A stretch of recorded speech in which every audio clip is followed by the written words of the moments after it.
आइए अब हम बात करते हैं सन 2011 की। तो 2011 में क्या होता है, 2011 में चाइना जो है पहली बार क्या ओपन करता है, एम्बेसी ओपन करता है किसमें, माले में। अब देखो मालदीव्स जो है वो बहुत छोटी सी कंट्री, एक आइलैंड ही तो है। अब चाइना अगर अपनी एम्बेसी वहाँ पे ओपन कर रहा है, इसका मतलब एम्बेसी ओपन करने का मतलब क्या है कि भाई वहाँ के जो एम्बेसडर हो गए वो वहाँ पे जाएंगे, बाकी एम्प्लॉय भी यहाँ पे आएंगे। तो इसके पीछे जो मोटो था वो अभी हम धीरे धीरे डिस्कस करेंगे। तो चाइना अब क्या करता है, चाइना स्ट्रांगली पुश करता है किसको, मालदीव्स को, किसके लिए, one belt one road initiative के लिए काफ़ी फोर्स करता है। 2011 में एम्बेसी खुल गई, एम्बेसी खुलने के बाद वो फोर्स कर रहा है कि भाई आप जो है one belt one road initiative को इम्प्लीमेंट करो जो है। अब दोस्तों इस स्टोरी में सबसे बड़ा मोड़ कब आता है, सबसे बड़ा मोड़ आता है 2014 में, जब चाइना के प्रेसिडेंट जाई जिंगपिंग विजिट करते हैं किसको, मालदीव्स को। तो दोस्तों कोई मतलब मंत्री नहीं, कोई मिनिस्ट्री का बंदा नहीं, डायरेक्टली प्रेसिडेंट ऑफ चाइना वो विजिट करते हैं इसको, मालदीव को। अब इससे होगा क्या, इससे चाइना को डायरेक्टली वे में बहुत सारे फायदे होने वाले थे। जैसे चाइना को 1000 हाउसेस बनाने का प्रोजेक्ट दे दिया जाता है। अब ये 1000 जो घर बनेंगे मालदीव्स में, अब इंडिया वाले तो खरीदेंगे नहीं, कौन खरीदेगा, चाइनीज़ खरीदेंगे। बहुत कॉस्टली है, मतलब अगर आप देखोगे जो 1000 घर बनाए थे चाइनीज़ कंपनियों ने, तो वो जो प्रोजेक्ट था उसमें जो घर बने थे वो बहुत कॉस्टली थे।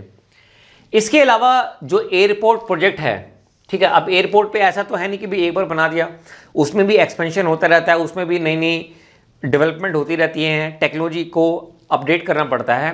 तो ये सारी चीज़ें भी कौन करेगा, चाइनीज़ कंपनी करेंगी। तो कहने का मतलब ये कि अगर चाइना का प्रेसिडेंट मालदीव्स में अपनी विजिट करता है तो उससे चाइना को डायरेक्टली और इनडायरेक्टली बहुत बहुत बहुत बेनिफिट होता है। मालदीव्स तो बहुत छोटी सी एक कंट्री है। अब इसके बाद हम बात करते हैं सन 2017 में। अब 2017 में क्या होता है, फ्री ट्रेड एग्रीमेंट साइन हो जाता है किस किसके बीच में, मालदीव्स और चाइना के बीच में, मालदीव्स और चाइना के बीच में। अब आपको पता है कि जो मालदीव्स है वो कंट्री कहाँ पे लाई करती है, साउथ एशिया में लाई करती है। अब ये आप जान के हैरान होंगे कि पाकिस्तान के बाद मालदीव सेकंड कंट्री है जिसने क्या साइन किया है, जिसने आपका साइन किया है FTA, free trade agreement, free trade agreement. अब ये साइन क्यों किया, अब इसके पीछे भी मैं आपको रीजन बताता हूं। लेकिन 2017 से पहले यमीन ने क्या किया था, यमीन ने मालदीव्स को विड्रू कर लिया था, कहां से, कॉमनवेल्थ से। अब जैसे कि मैंने आपको बताया कि 1665 में जो मालदीव्स है वो इंडिपेंडेंट हो गया था ब्रिटिश से। अब मालदीव्स के चारों तरफ क्या है, समुंदर है।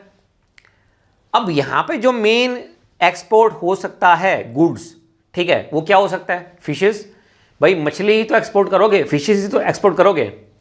अब ये एक्सपोर्ट कहां पर होता था, ये आपका एक्सपोर्ट होता था यूरोपियन यूनियन की कंट्रीज में। अब वहां पे छोटे छोटे आइलैंड है तो वहां पे शिप से भेज देते थे। अब ये चलता रहा, लेकिन क्या हुआ, कुछ समय के बाद यूरोपियन यूनियन ने क्या किया, यूरोपियन यूनियन ने 25% टैरिफ बोल दो या टैक्स बोल दो, वो इंपोज कर दिया।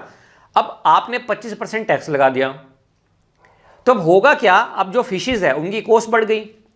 अब फिशेज की कॉस्ट बढ़ गई तो उनको खरीदेगा कौन, तो मालदीव को क्या होने लग गया, नुकसान होने लग गया। तो मालदीव के पास अब इसके अलावा कोई चारा नहीं था फ्री ट्रेड एग्रीमेंट को साइन करने का। तो मालदीव ने क्या किया, मालदीव ने फ्री ट्रेड एग्रीमेंट साइन किया किसके साथ, चाइना के साथ। कब, 2017 में। अब इससे क्या हुआ, फ्री ट्रेड एग्रीमेंट से क्या हुआ, फ्री ट्रेड एग्रीमेंट से चाइनीज प्रेजेंस कहां पे बढ़ गई, मालदीव में। तो यही मैंने लिखा है, Chinese presence in Maldives increase after FTA।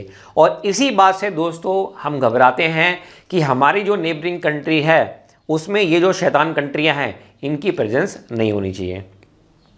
तो जैसे FTA, अब हम FTA क्यों मना करें, क्योंकि हमें पता है अगर हमने एक बार FTA को साइन कर लिया तो उससे हमें एडवांटेज तो कम होगी, डिसएडवांटेज हमें काफ़ी ज़्यादा होने वाली है, क्योंकि फॉरेन जो रिजर्व है वो हमारा काफ़ी कम हो जाएगा अगर हमने FTA साइन कर लिया। अब इस FTA से जैसे कि मैंने बताया कि भाई मालदीव तो क्या छोटी सी कंट्री है, उसको इतना बेनिफिट नहीं होगा, तो बेनिफिट किसको होगा? चाइना को। तो चाइनीज इन्वेस्टमेंट अब यहां पे बढ़ गई, तो चाइना ने इन्वेस्ट करना स्टार्ट कर दिया किसमें? कंस्ट्रक्शन में।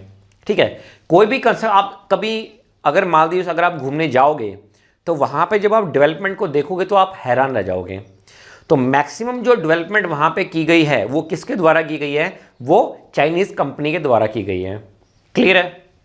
तो इन्होंने कंस्ट्रक्शन में, टूरिज्म में, जैसे कि मैंने आपको बताया कि चाइनीज़ लोग काफ़ी ज़्यादा घूमने जाते हैं कहाँ पे?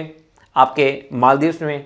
तो टूरिज्म में भी उसने अपनी इन्वेस्टमेंट को बढ़ाया और उसके बाद हेल्थ सेक्टर में भी उसने अपने आप को क्या किया है? इन्वेस्टमेंट को बढ़ाया। तो ये एक नुकसान है, मतलब मालदीव्स एक छोटी सी कंट्री है, उसमें अगर चाइना इतना ज़्यादा पैसा इन्वेस्ट कर देता है, ठीक है, China is investing huge money into Maldives, so it is a very big concern to India. ये काफ़ी बड़ा कंसर्न है। और इसके अलावा चाइना ने एक फ्रेंडशिप ब्रिज बनाया है।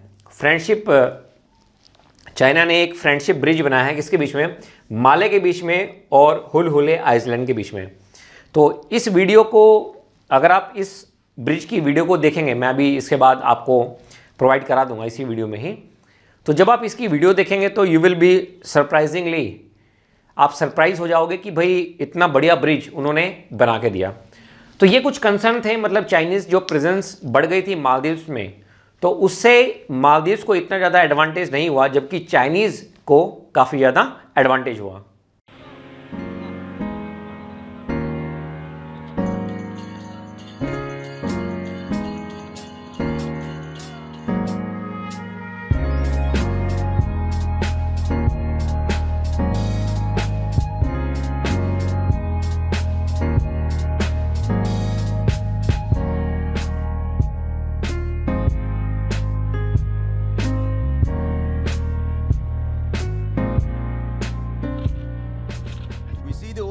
Sinamale Bridge as the opening of a new gateway, the gateway into tomorrow and the opportunities beyond.